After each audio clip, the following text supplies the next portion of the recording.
Assalamualaikum warahmatullahi wabarakatuh. Alhamdulillahirobbilalamin wassalatu wassalamu ala alihi wa sahbihi ajmain. La ilaha illallah wa asyhadu anna Muhammadan abduhu wa rasuluh. Pertama sekali mari kita niatkan dan kita tekadkan dalam diri kita bahwa segala puji, puja dan syukur hanya milik Allah SWT, dan pertemuan kita pada hari ini adalah dalam rangka mencari ridhonya dan melaksanakan tugas kita sebagai abdi negara dan abdi masyarakat. Yang kami sangat hormati sekali dan terima kasih banyak Bapak Abdizar sebagai narasumber kita pada pertemuan hari ini. Yang kami hormati Ibu Sekretaris Bapeda, dalam hal ini Bapak Kapan tadi mohon izin karena beliau sangat padat acaranya di Balai Kota bersama Pak Wali dalam rangka persiapan besok TAPD kepada ucapan terima kasih dan penghargaan yang setinggi-tingginya untuk Bapak Ibu yang berkenan hadir pada siang ini yang sangat kata orang merawat. Kami sengaja dari Badan Perencanaan Daerah mengundang stakeholder seluruh kita yang sangat terkait dengan institusi kami di Bapeda, terutama di bidang litbang, untuk bisa kita bertemu pada kegiatan yang telah kami rancang jauh-jauh hari sesuai dengan tupoksi di bidang litbang. Adapun tujuan dan maksud dari pertemuan kita ini adalah dengan judul diseminasi hasil penelitian dan pengembangan bidang ekonomi dan pembangunan. Sedikit ulasan kami sampaikan bahwa kata dasar diseminasi itu dalam bahasa petani ini adalah penyebarluasan atau memberitahu atau menyebarluaskan. Sengaja bidang litbang atau Bapeda membuat program ini bagaimana kita sebagai pemangku jabatan atau pelaksana tugas di pemerintahan daerah sesuai dengan visi kita masing-masing di UKD menyikapi dan melakukan apa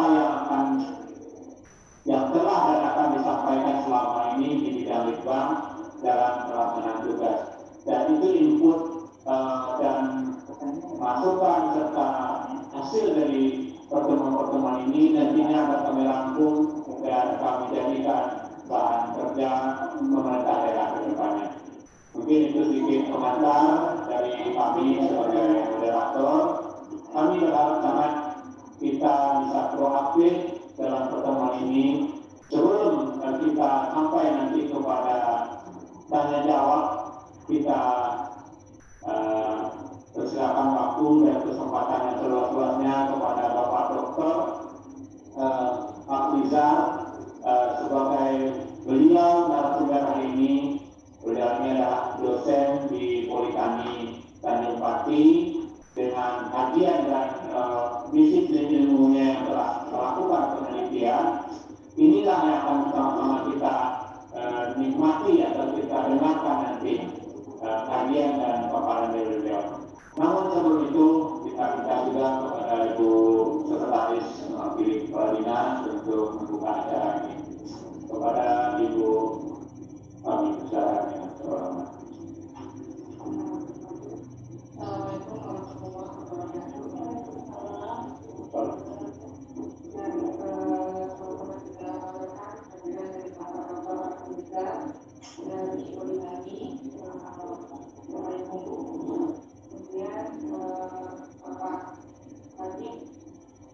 Kemudian Bapak Ibu pemerintah mewakili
Terima kasih Ibu Sekretaris yang telah resmi mengenai acara kita ini. Semoga dengan berkat diri kepada Allah Taala, kehadiran Bapak dan Ibu yang sangat kompeten dan sangat kami harapkan sebagaimana sampaikan tadi Ibu Sekretaris tadi kita bisa menghasilkan nantinya di dalam kita di bidang melakukan langkah-langkah berikutnya. Sekali lagi, terima kasih kepada pengelola untuk kita semua dan kepada Bapak Dr. Afrizah STMT, kami harapkan sekali lagi semoga Bapak nantinya dapat maknai dan kami terima dengan mungkin sehingga menghasilkan sinergi kita. Sebab hubungan kerjasama berbeda dengan perguruan tinggi itu akan berlanjut dan berlanjut. teman-teman juga ingin untuk destinasi berikutnya mungkin mempertimbangkan juga akan ada. Untuk selanjutnya waktu dan kemudian pada beberapa kita internasional. Assalamualaikum warahmatullahi wabarakatuh. Alhamdulillahirobbilalamin. Saya mengucapkan terima kasih yang sebesar-besarnya kepada Bapak Ibu yang ada di KPK yang telah memberikan kesempatan kepada kami untuk menyampaikan hasil penelitian yang telah dilakukan berkaitan dengan pertanian di Pojok Tumbuh. Namun mendengar dari kuasa Bapak dan Ibu Kepala rasanya berat sekali. Kenapa? Karena mengharapkan sesuatu yang akan memberikan sebuah perubahan yang besar. Tapi dan kami pun sendiri menyampaikan ini di bidang pendidikan dan juga tidak begitu dapat menjanjikan apakah hasilnya ini nanti akan sesuai dengan harapan Bapak Ibu. Tapi inilah hasil penelitian kami sebagai insan Menteri Kemendikbud yang ada di pusat yang ditempatkan kami di Tanjung. Dan memang diamanatkan oleh undang-undang,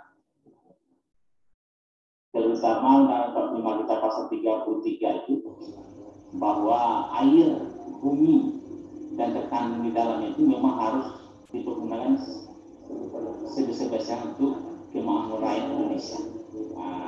Jadi kami di sini menyampaikan ini tema tentang kemampuan lahan. Secara umum sederhananya,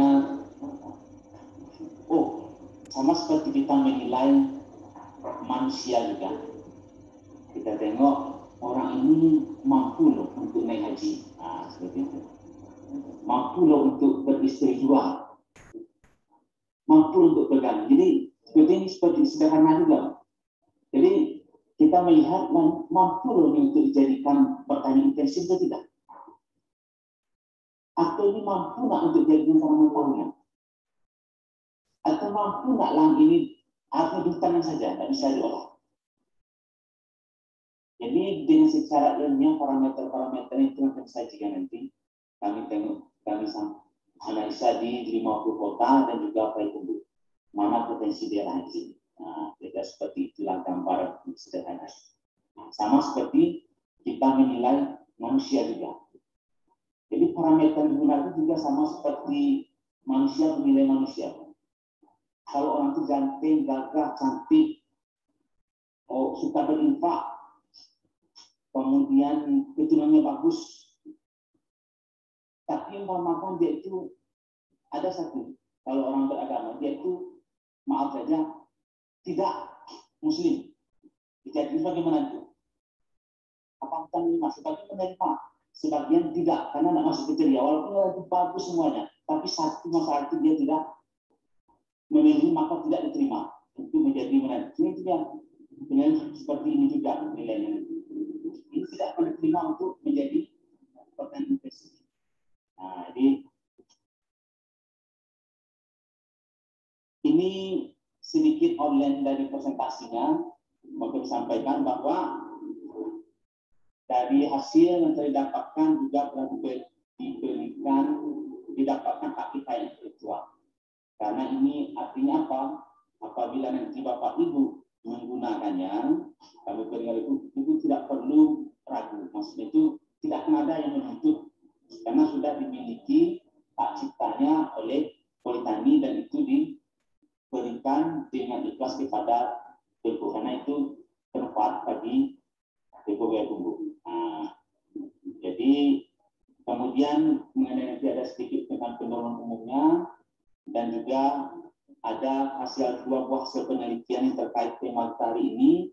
Pertama itu tentang evaluasi kemampuan lahan 3 dimensi agroekologi.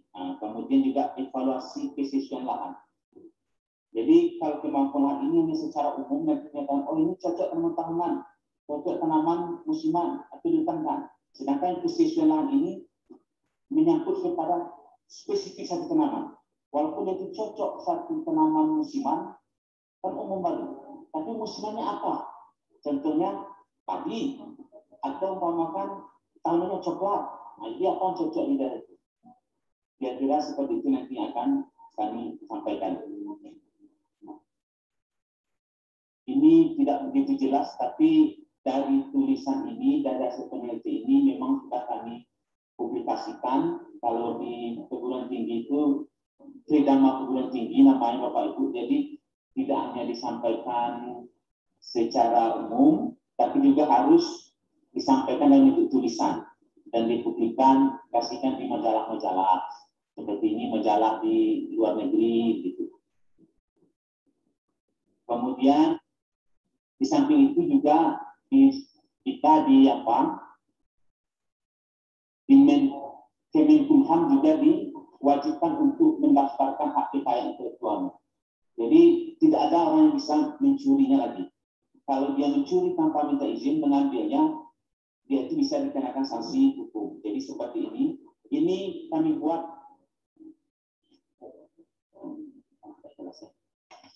ini adalah peta 3 dimensi Payakumbuh. Ini kan gambarnya, tapi aslinya itu ada dalam bentuk programnya, Pak. Sama seperti kita menggunakan HP, bisa seperti Google Earth itu. Bisa kita tengok semua ini adalah 2-3 dimensinya. Kalau ini kita tengok bukit, kira-kira mungkin Bapak Ibu bisa menembaknya bukit di mana ini, Pak?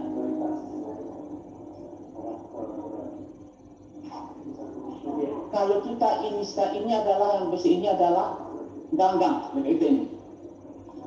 Ini saya gang-gang ini. Yang lingkaran ini. Nah, arah utara di sini.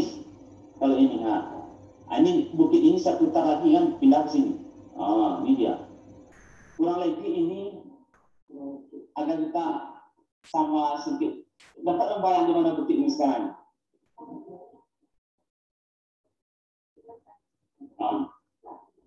Itu di jalan baru bypass Ngalo Indah ya, sekitar Ngalo Indah ya, bukit ini. Ya, inilah kalau kita tengok ibarat kita sekarang menengok market bangunan segi empat kita sebagai orang berdiri menengoknya. Jadi seperti inilah gambarnya sekarang. Dan gambar ini kita transfer dari Google Earth itu yang sering kita gunakan. Kalau ini 3 dimensi dari 50 kota. 50 kota. Inilah kita Payakumbuh sedikit. Di sini. Kode Payakumbuh. Nanti ada yang besar. Kalau ini bisa kita bangun semuanya. Yang membesar ini adalah Gunung Sagu. Kalau ini sini adalah Mahat, cekungan di sini. Kalau 2 dimensinya di sini. Jadi kalau 2 dimensi ini kita nggak begitu jelas menengok mana yang gunung, mana yang bukit. Jadi ini kami naikkan ke atas, ini dia. Kalau ini Gunung Sagu yang di sini, ini dia jadi lebih jelas nampak. Jadi ini nanti akan kami coba sampaikan. Ini juga ada, bahkan saja, karena ini hak ciptanya tentang inovasi yang telah dihasilkan dan sudah dilindungi oleh Kemenkumham.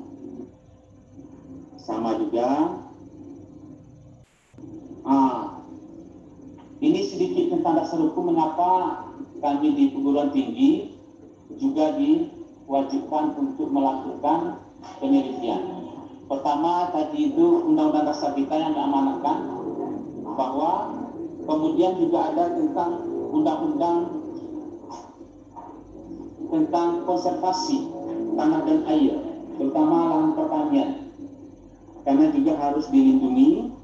Kemudian juga adanya sistem pertanian berkelanjutan. Artinya kan berkelanjutan ini bertani kita sekarang, tapi sampai 10 tahun ke depan pun, atau 1 tahun ke depan pun, ini juga tetap bisa dilakukan. Dan juga ada tentang undang-undang perlindungan lahan pertanian pangan. Kemudian yang terakhir tentang tugas dari kami sebagai abdi negara, sama seperti Bapak dan Ibu juga. Ini sedikit kami menyampaikan bahwa mengapa perlu juga dilakukan penelitian ini, karena di Indonesia ini, Pak, yang menjadi salah satu masalah paling besar bagi kita adalah erosi tanah. Mengapa erosi tanah? Karena kita ini daerah tropik, curah hujannya tinggi. Saat lahan pertanian itu tidak terlindungi, tertutupi, maka tanahnya akan berkurang, hanyut oleh air, dan hanyut oleh itu pupuk pun hanyut, kemudian tanah subur juga hanyut. Pergilah dia itu nanti ke sungai, ke danau, ke laut, dan akan menyebabkan hilangnya kesuburan tanah.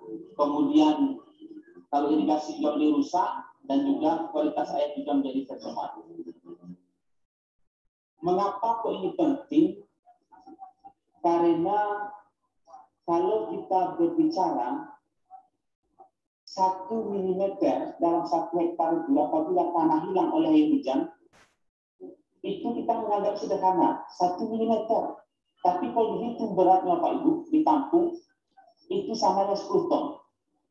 1 mm karena tidak nampak, tapi sama dengan 10 ton. Kalau dia itu 1 cm hilang setahun, sama dengan kurang lebih 100 ton.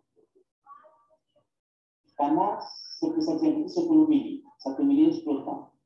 Jadi pertanyaan mengapa ini perlu pengarah adalah berapa lama secara alami kita untuk membentuk tanah yang subur itu yang 1 cm itu. Jadi 1 cm ini perlu waktu secara alami, Bapak Ibu, kurang lebih 500 tahun sampai 100 tahun baru dia bisa terbentuk secara alami, yang 1 cm tersebut.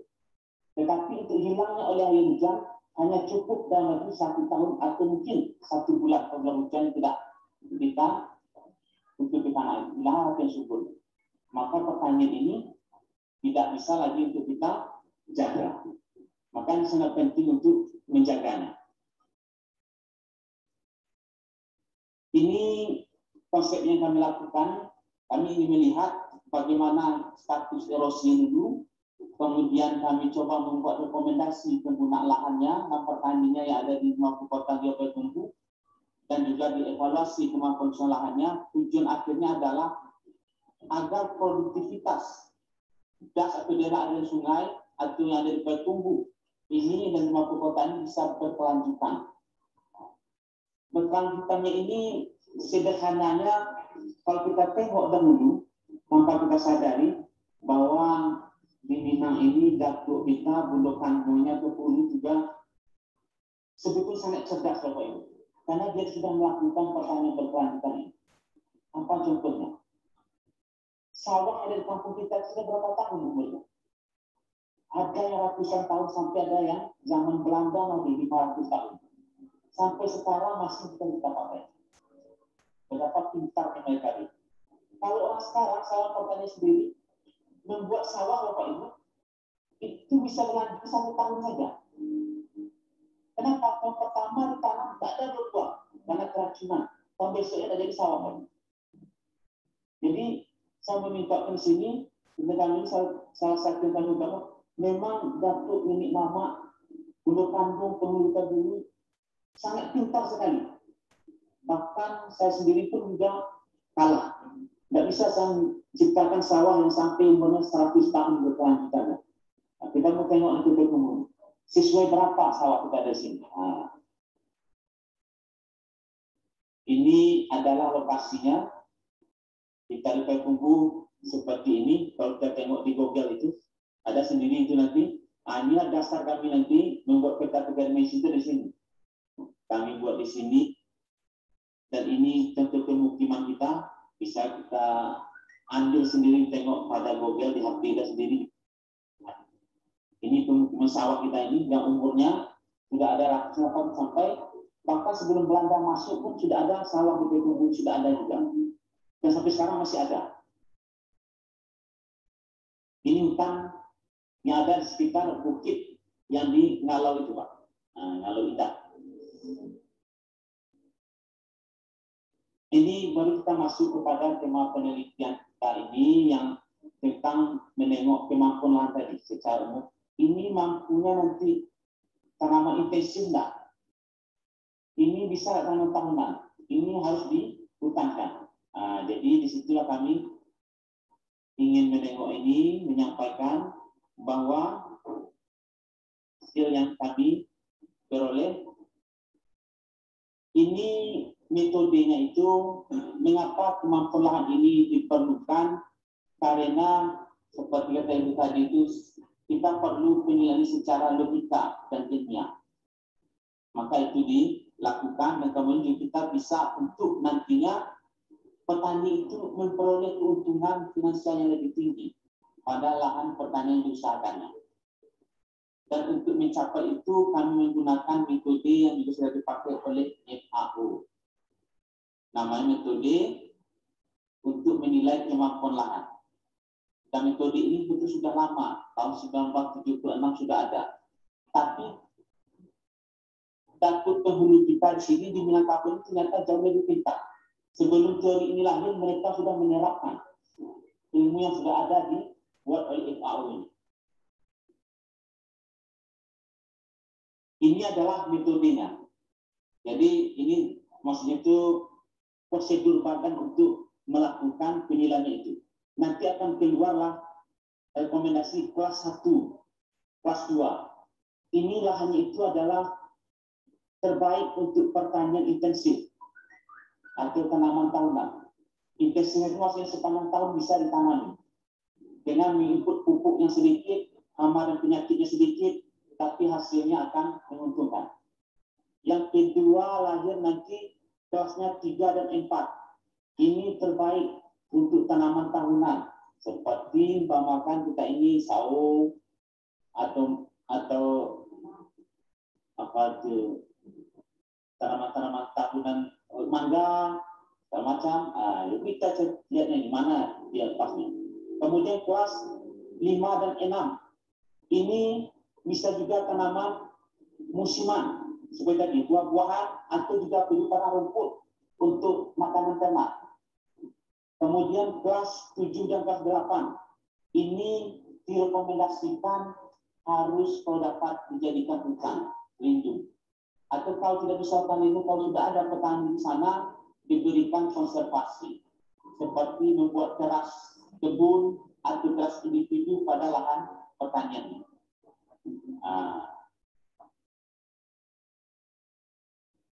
Ini adalah prosedur secara ilmiahnya bagaimana itu dilakukan pengambilan sampel tanah ke lapangan, kemudian dilakukan analisa parameter-parameternya, dan ini adalah metodenya. Tidak terlalu kita bahas. Dan ini adalah ada 11 parameter yang diperlukan apabila untuk menilai kemampuan lahan ini.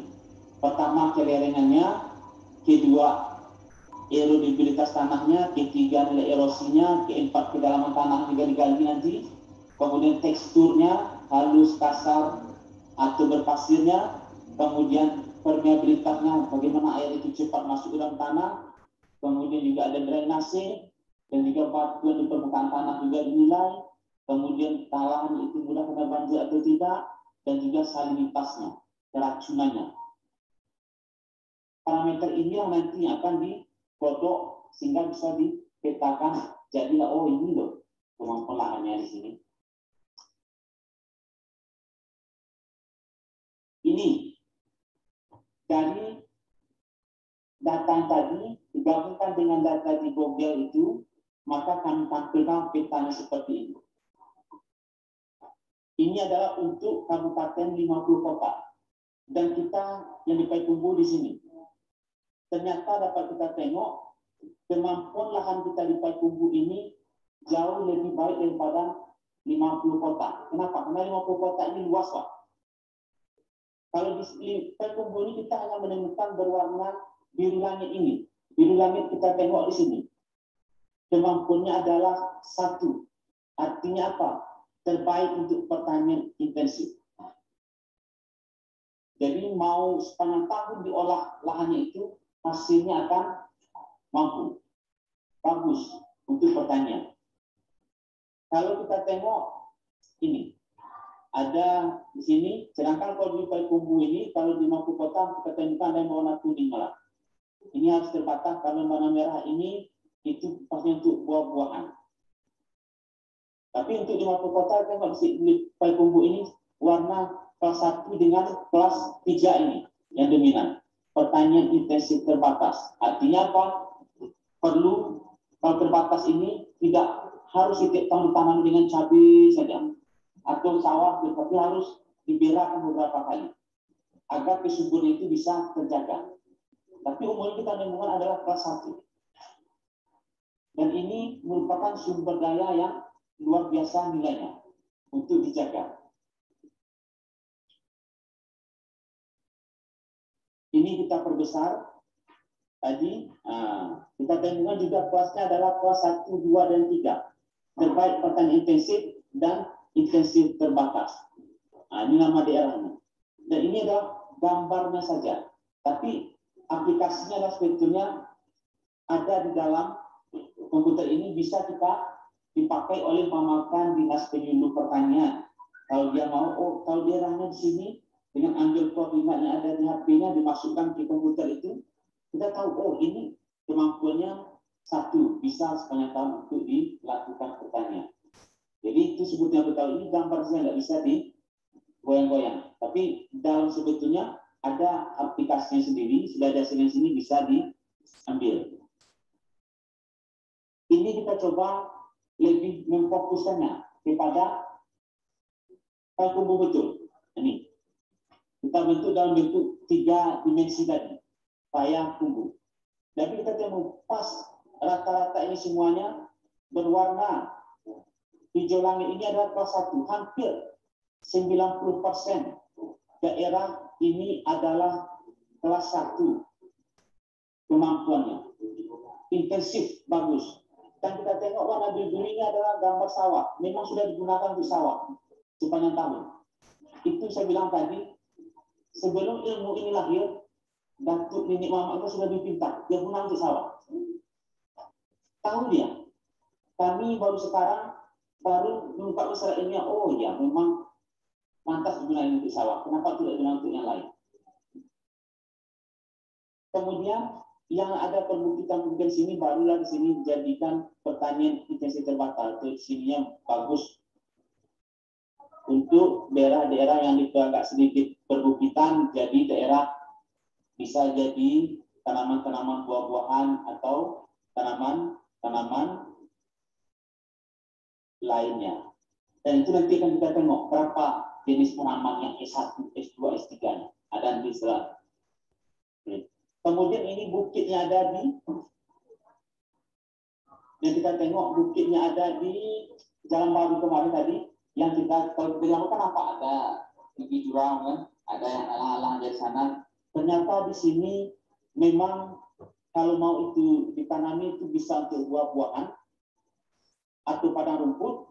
Namun apabila tidak kita jadikan itu rumput atau buah, maka sebaiknya dihutankan saja.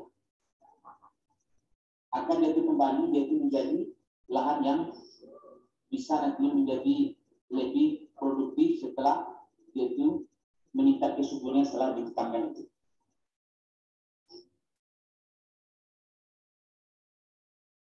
Kemudian kita dari data ini kami juga mau mengungkapkan bahwa di perbukitan di sekitar Ngalo Indah itu yang ada sebagian hutannya, kalau sudah hutan dipertahankan menjadi hutan, bila dia tidak hutan baiknya direboisasi. Kenapa? Karena setelah kita identifikasi dan kita dapat kemampuan lahannya, ada satu lagi bisa kita dengar lahan kritis. Mungkin Bapak Ibu juga sudah sering mendengar kata-kata lahan kritis, lahan tidak kritis, dan lahan berpotensi kritis. Dari kemampuan ini kami mencoba membuat, sekarang perbukitan yang kita tengok di sekitar Jalan Baru itu apakah kondisinya kritis atau masih kritis? Nah, kami ada seperti itu. Ternyata setelah ditengok ini, secara umum dari petanya di luas kita menemukan tidak ada lahan kritis. Semuanya termasuk tidak kritis. Kemudian kami coba lebih fokuskannya, apakah memang betul seperti itu? Kalau ada, berapa banyak? Nih, kami coba membuatnya lagi, Bapak Ibu.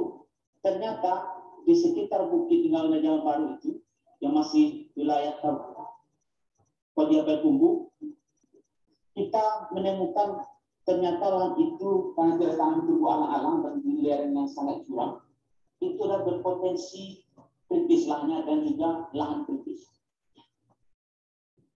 Untuk mengatasi ini, mungkin yang terbaik saat ini adalah dilakukan penghijauan lagi atau reboisasi. Dan sebetulnya untuk reboisasi ini, pemerintah juga telah membuat badan yang namanya BPDAS yang ada di Padang, di Tinggi juga ada, BPDAS Agung Kuantan. Mereka itu selalu menyediakan bibit gratis. Bibit gratis, kita itu hanya perlu menyampaikan surat ke sana untuk menyebut berapa banyak jumlahnya. Namun mereka itu dalam prosedurnya mereka itu menyediakan di sana saja, tapi untuk transportasi silakan diambil sendiri oleh kelompok tani ataupun dinas dari pemerintah boleh.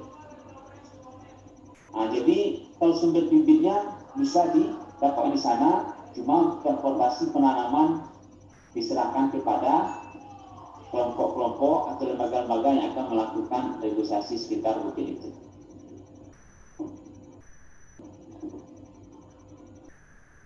Sedangkan ini sawah ini potensinya sudah sangat luar biasa S1 dan harus dijaga. Namun kondisi sekarang dapat kita amati sesuai dengan pertambahan jumlah penduduk, pertambahan jumlah keluarga, dapat kita amati kalau di sekitar Tanjung Pati sudah banyak sawah itu yang ditimbun kemudian dijadikan sebagai lahan bisnis bangunan, rumah makan, ataupun juga sebagai aksesor tempat berdirinya penjualan aksesoris mobil. Namun karena mengingat potensi ini mempertimbangkan bahwa kalau dengan pertumbuhan penduduk untuk 20 tahun ke depan, apabila kita tidak membuatkan sebuah seperti tadi undang-undangnya sudah ada melindungi lahan pertanian pangan. Namun secara daerah perlindungannya jarang yang ada membuat. Artinya apa? Apabila orang punya sawah ingin menjual sawahnya dan merubah menjadi bangunan, itu menjadi hak mereka. Tidak ada untuk dilindungi. Dan ini apabila kita biarkan, mungkin 50 tahun ke depan potensi sawah ini akan menjadi sangat berkurang jumlah luasnya. Dan itu akan menyusahkan kita dalam nantinya memenuhi kebutuhan pangan. Itu yang kami khawatirkan.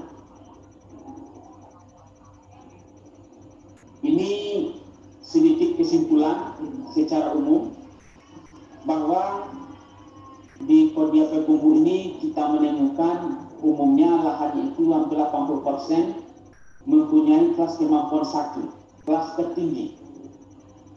Tapi juga ada kita temukan beberapa lahan kritis yang ini mungkin perlu kita perhatikan untuk dilakukan reboisasi atau kalau jadikan lahan pertanian buah-buahan dengan menerapkan konservasi beras didapatkan di daerah tersebut.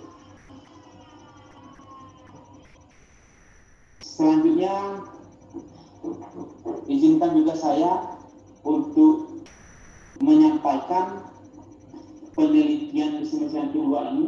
Namun kalau ada pertanyaan sebelum kita masuk ke tema yang kedua ini, saya dengan senang hati untuk berbagi dengan Pak Ibu, karena belum tentu juga yang kami lakukan ini adalah yang terbaik. Ternyata hasil dari Ibu sendiri ternyata jauh lebih bagus, jadi masukan bagi kami.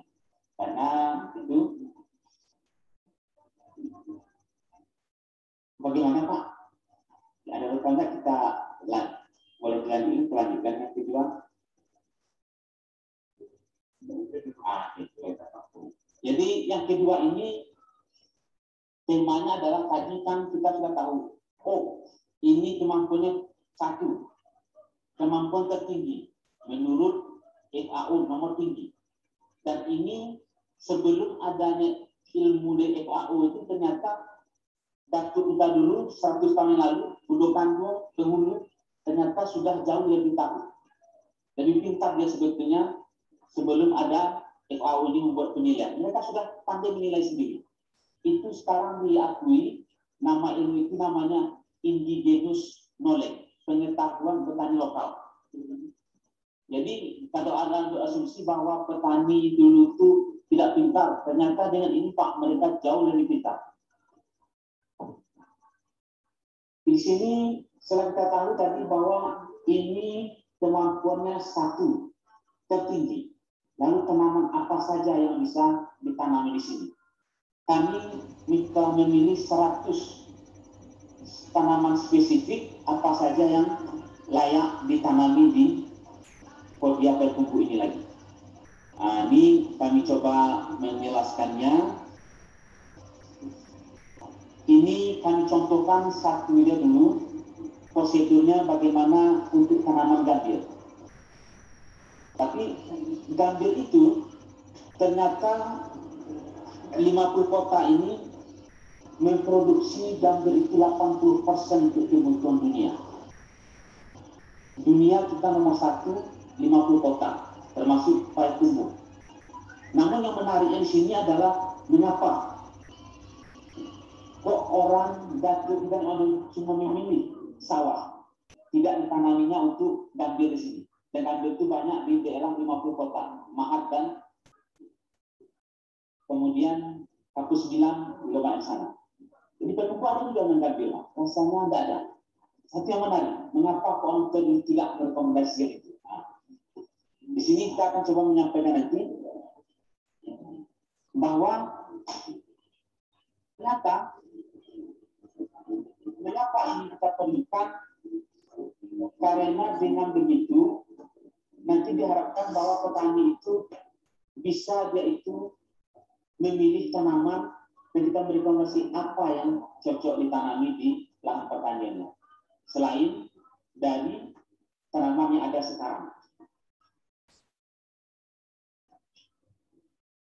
Kemudian setelah kita tahu itu, kita juga menyarankan nanti apa model teknik konservasi tanah dan air yang layak diterapkan oleh petani sesuai dengan bentuk lahan pertaniannya. Agar apa? Agar tadi kesuburannya selalu bertahan untuk waktu yang lama. Kenapa? Karena erosi dapat kita kontrol. Mengapa erosi ini begitu menakutkannya untuk daerah tropis kita ini? Karena hampir setiap bulan itu kita ada hujan. Kalau di padang pasir yang takut angin, erosinya karena angin, hujannya kurang. Tapi kita di Indonesia ini, hujannya itu yang menyebabkan tanah subur itu menjadi berkurang.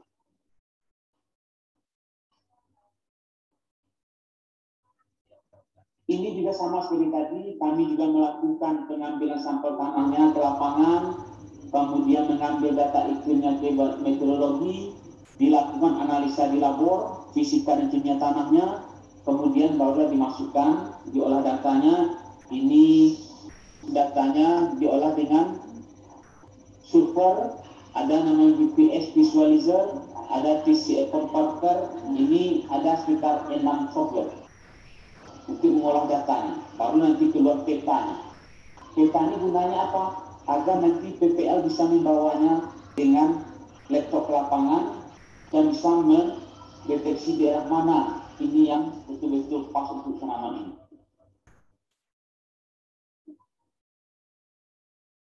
Ini adalah kita pilih contoh tanaman gambir prosedur seperti ini. Nanti akan lahir.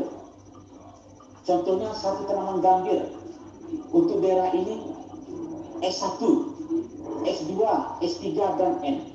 Yang kita pentingkan gambirnya adalah yang layak untuk ditanam adalah S1 dan S2. S1 itu apa? Sesuai, sangat sesuai. S2 itu sesuainya sedang. Sedangkan S3 kurang sesuai dan N itu tidak sesuai. Kapan gambir itu bisa tanam apabila dia itu kelasnya adalah S1 atau S2. Nah, ini contohnya. Kemudian ini adalah data ilmiah yang dibutuhkan. Saya tidak membahas ini karena ada diperlukan 21 parameter. Baru nanti kita bisa menetapkan, oh inilah yang pas di sini. Barulah masuk kita kepada, sudah masuk data tadi, kami inputlah ke dalam sistemnya, maka keluarlah peta seperti ini. Ini untuk gambir. Ternyata di 50 kota ini memang tidak semuanya cocok gambir. Karena yang berwarna kuning ini lerengnya, kelerengan.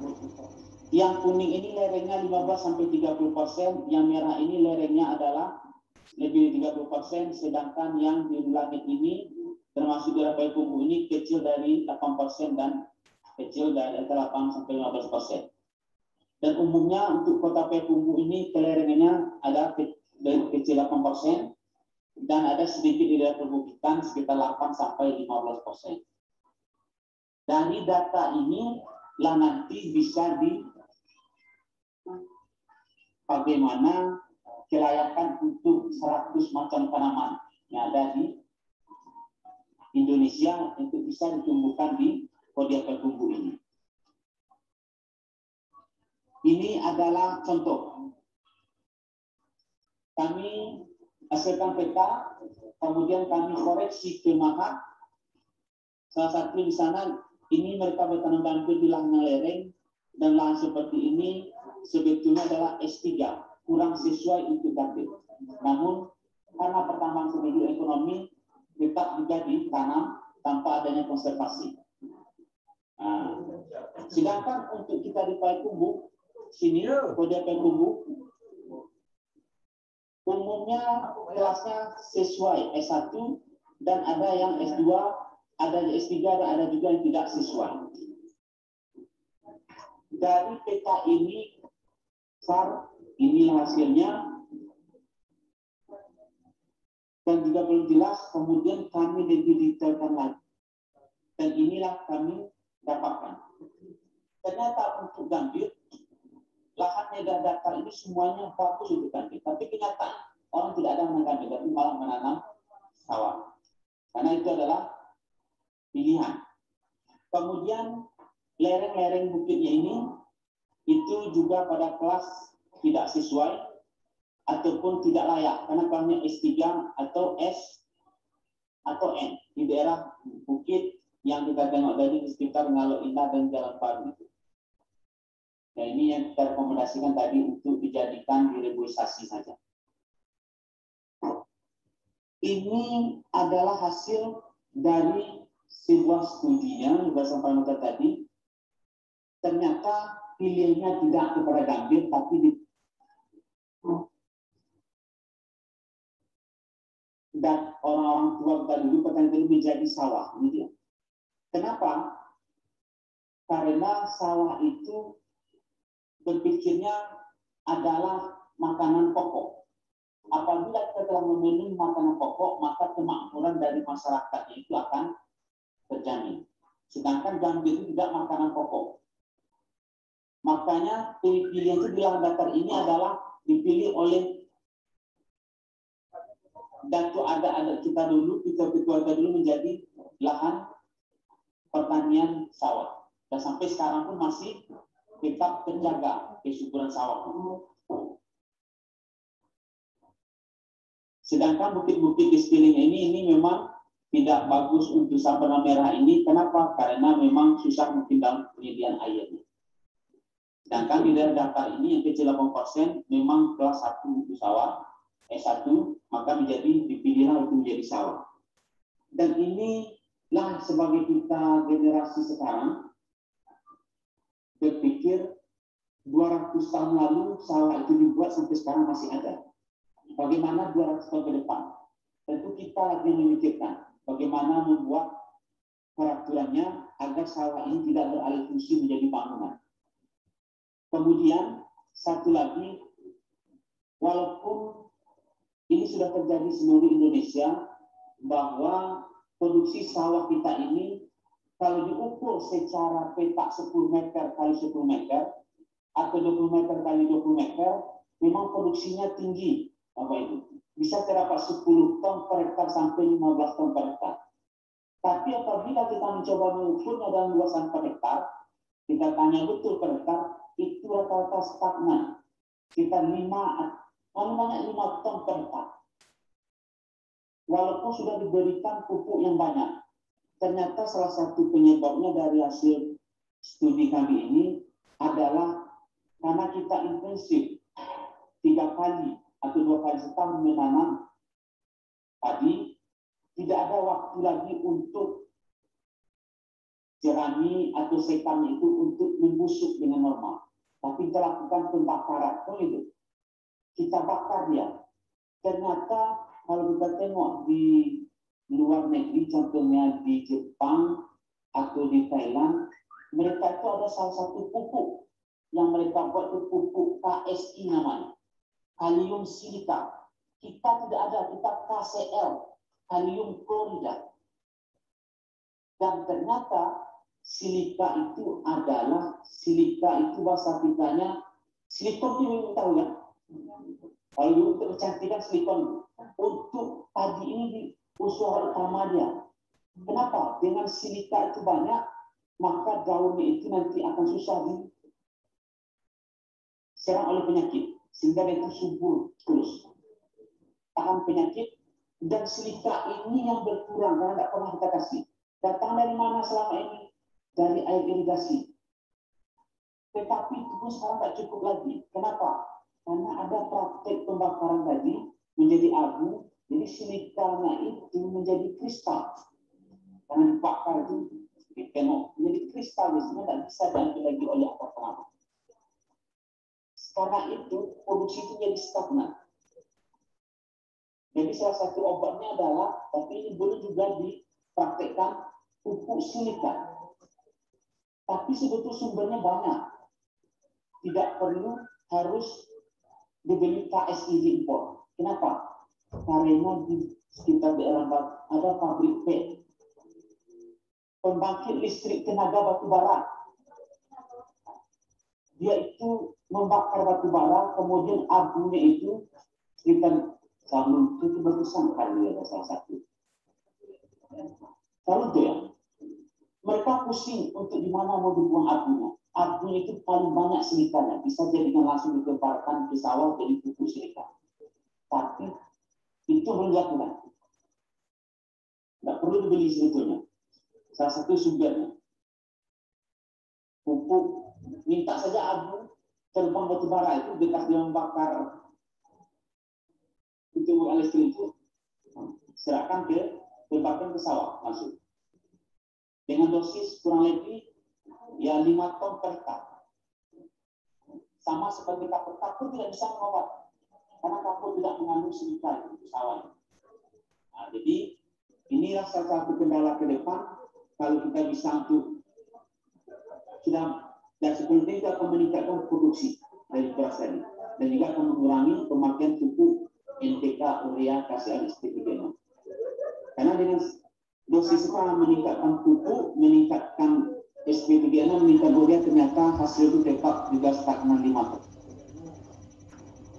Ini dengan prosedur sama tadi kami lakukan pemilihan karena setiap tanaman itu punya syarat-syarat tumbuh, mempunyai syarat-syarat untuk tumbuhnya. Ternyata ada kami temukan 72 tanaman yang berpotensi ditanam lagi di Kodia Tertumbuh ini. Ini dia daftarnya. Ada 72 tanaman. Namun kami menyarankan jangan pula mengeringkan sawah untuk menanam tanaman ini. Sawah itu adalah pilihan yang paling tepat untuk kita sekarang. Biarkan sawah sekarang itu tetap menjadi sawah, di mana ditanam di lahan pekarangan boleh, ke lahan tidur silahkan ditanam. Cuma dari analisa kami ini ada satu tidak bisa kami coba pembuktian perguruan itu tentang anggur dan apel. Ternyata anggur dan apel itu menurut dari syarat tumbuh, kualitas lahannya, kesuburannya pas juga ditanam untuk di Kodia Tertumbuh ini. Namun ini perlu diuji lagi. Belum bisa dibuktikan apakah ini mau jadi tumbuh atau tidak. Tapi untuk tanamannya lainnya ini sudah ada yang menanam. Nah, jadi sudah bagus. Contohnya sawah irigasi sudah terbukti bagus, sawah tanaman juga bagus, sepeda juga bagus. Ini ada daftar namanya, semangka, tomat sayur, terung sirsa, kelapa sayur juga bisa di sini. Namun tentang kelapa sayur ini, karena minyak sekarang minyak goreng mahal, tetap juga jangan sampai mengeringkan sawah lalu menanam kelapa sawit seperti yang terjadi di Pasaman Barat. Di Pasaman, saya kebetulan di sana karena dulu boomingnya kelapa sawit, maka sawah pun dikeringkan ditanam di kelapa sawit. Padahal sawah ini adalah pilihan yang tepat dari datuk-datuk kita dulu untuk dipertahankan menjadi produksi pangan. Kenapa? Karena isu sederhana saja. Ada pepatah Minang, lebih baik bercakap di dalam, bercakap jurang daripada bercakap di dalam. Karena ini strategis. Apabila kita sampai nanti mengimpor beras, sekarang sebenarnya kita sudah mengimpor apa itu?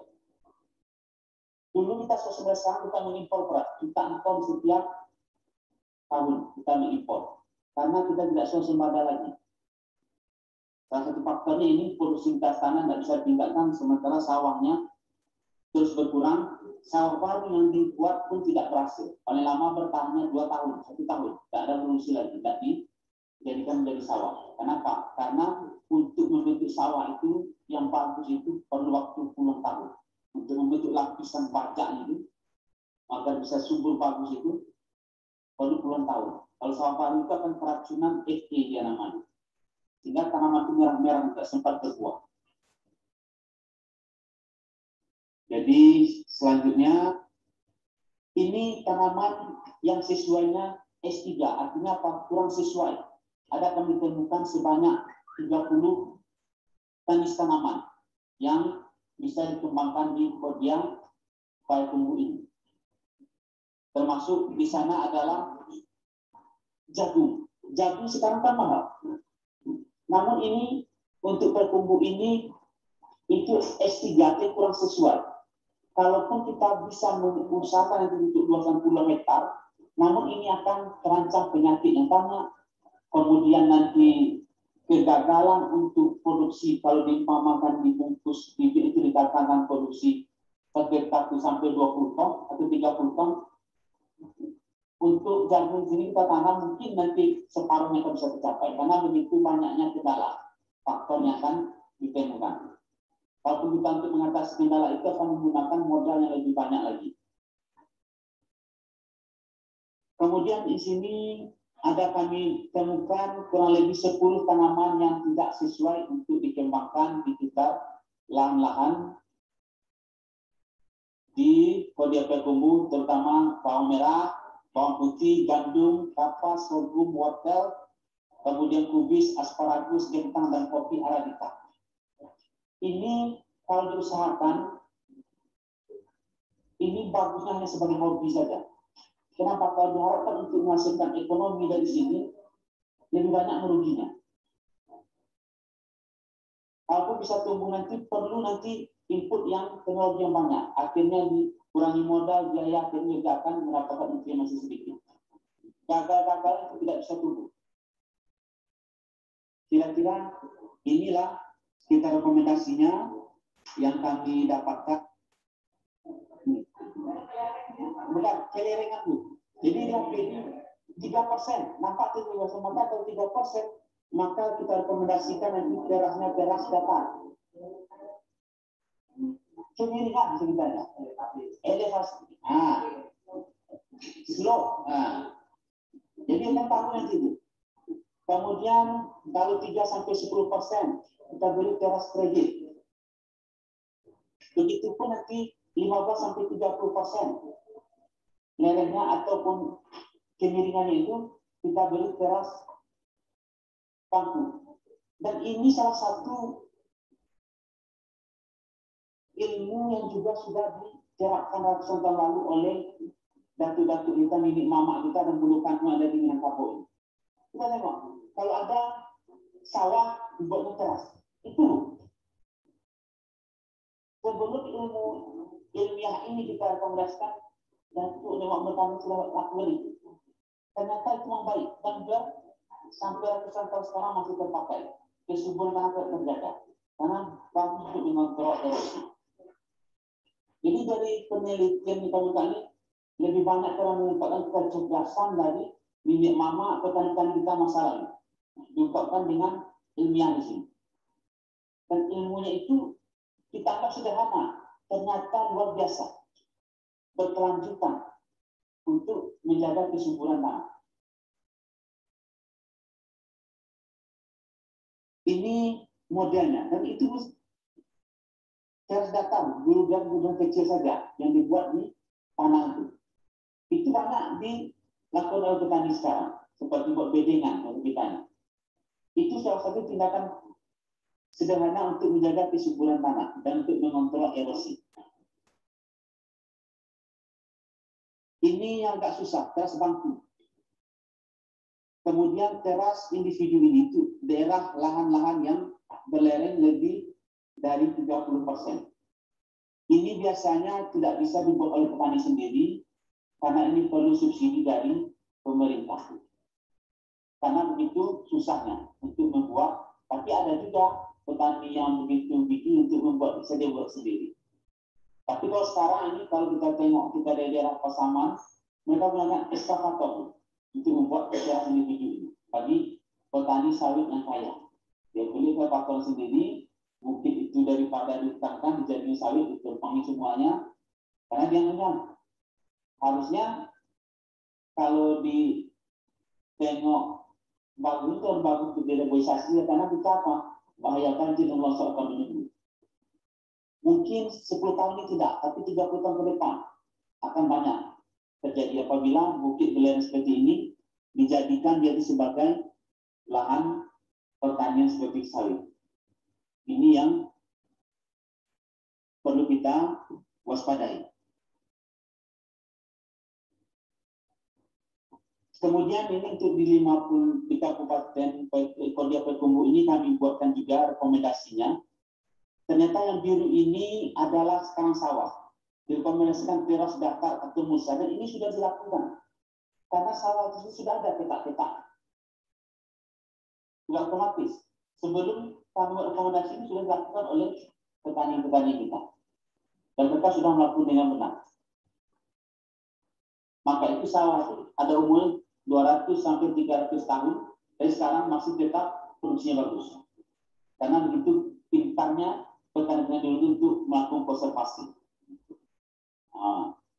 Kemudian ini untuk daerah tadi yang kita sarankan di daerah Jalan Baru itu sekitar Ngalau itu, ini bagusnya di reboisasi. Kalau lahan petani di sana, kalau ada lahan petani tentu harus diberikan teras. Tapi kalau tidak masih alang-alang, dianjurkan untuk dilakukan reboisasi penanaman hutannya kembali.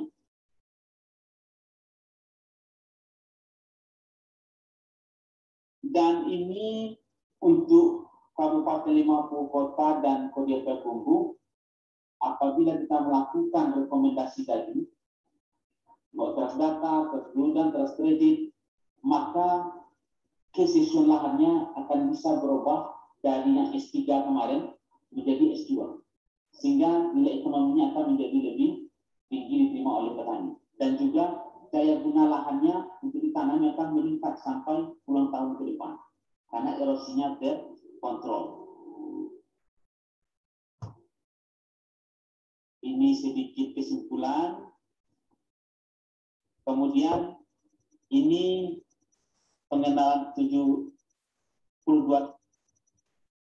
ada ini paling saja sampaikan seperti ini.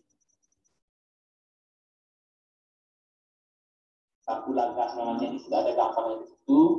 Ini seperti ini bangku. Oke, kopi robusta. Jadi kita sini kopi robusta, bukan kopi arabica. Karena kopi arabica itu daerah yang lebih tinggi. Jadi untuk kalau ada petani menang kopi sini bagus kembali kopi. Kopinya kopi robusta. Karena sekarang juga banyak bermunculan kedai-kedai kopi. Kemudian rambutan juga S1 di sini. Nah ini sudah banyak ditangkap. Ada iles-iles mungkin yang baru. Iles-iles.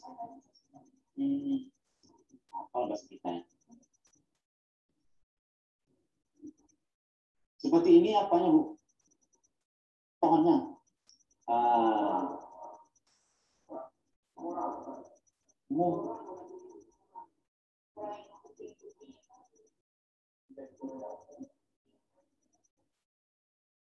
Iles ya. Ada bahasa kita lupa apa semua.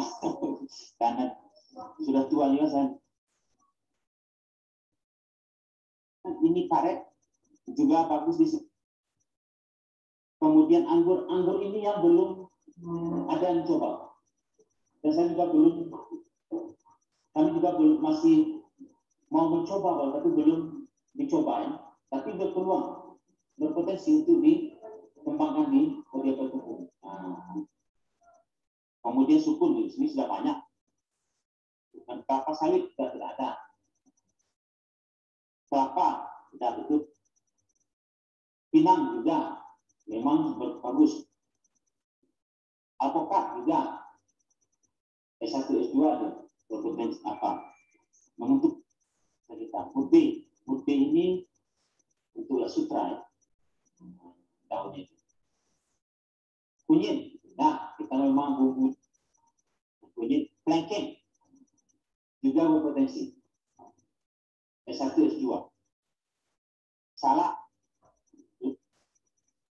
Kemiri juga dapat dibuktikan sekitar kota tadi ya, banyak kemiri.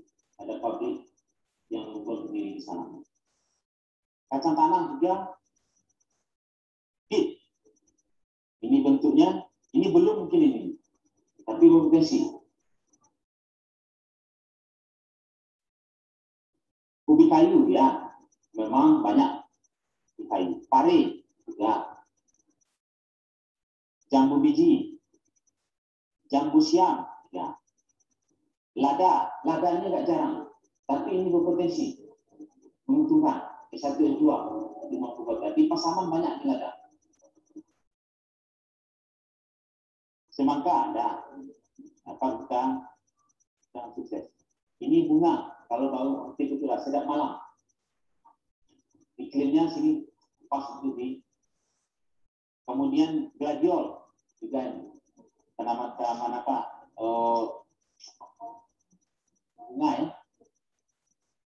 Ini yang belum ada apa? Air brush untuk akuarium ini. Cabai merah tidak dulu memang sepeda yang memang banyak teman kita. S1 S2 di sini.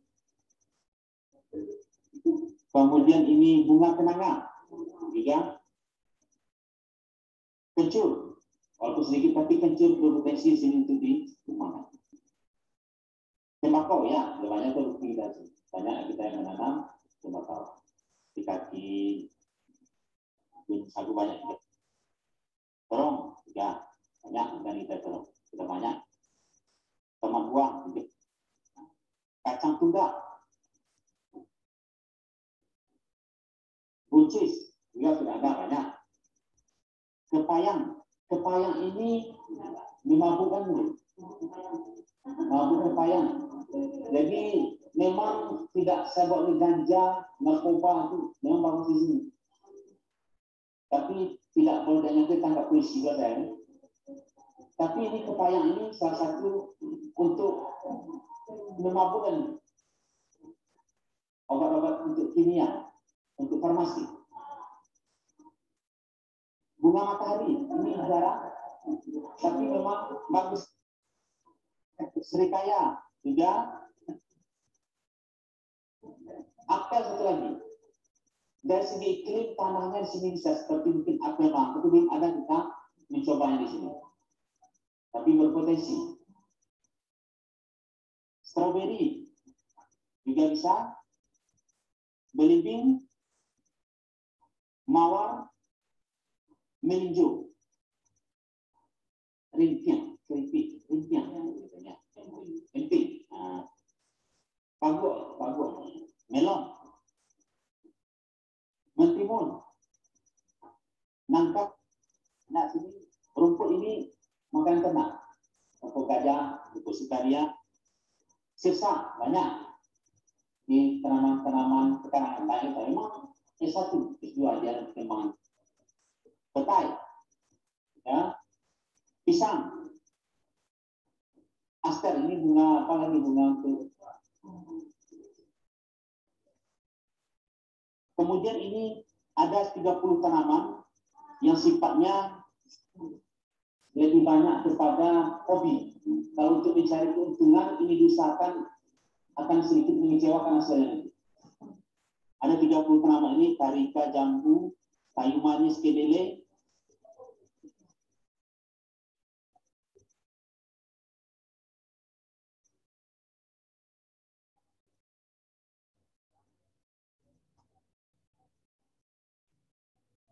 manggis. Ini kita sini malah produksi manggis. Namun secara iklim ini masih S3, kurang sesuai. Tetapi malah dia tuh sini bagus. Jadi artinya apa? Dasar misalnya ini tidak harus 100% dipercayai, tapi secara ilmiahnya walaupun itu S3 tidak menguntungkan, ternyata menguntungkan.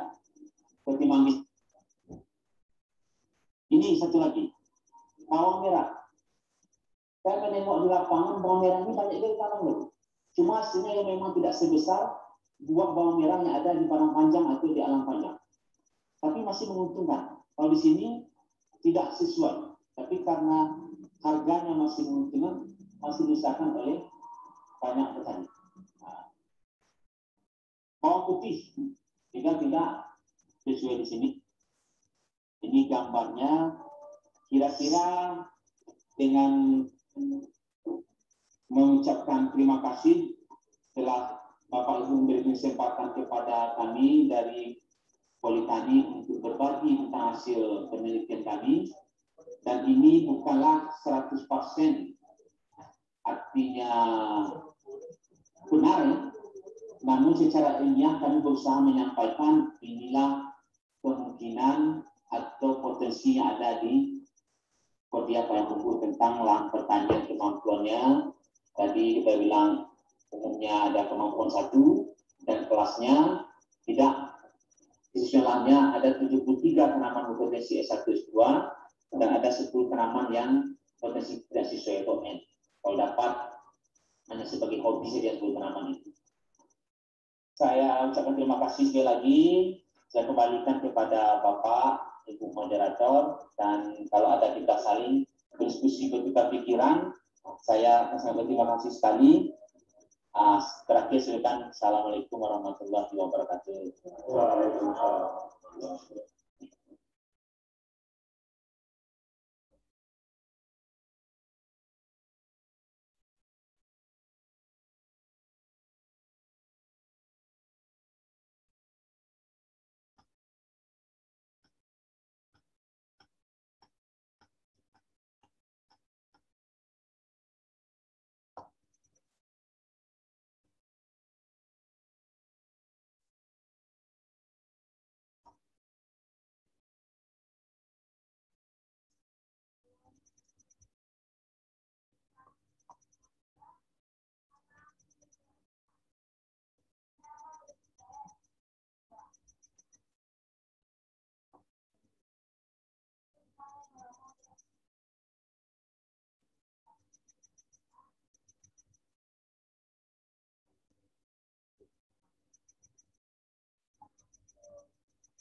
Assalamualaikum warahmatullahi wabarakatuh.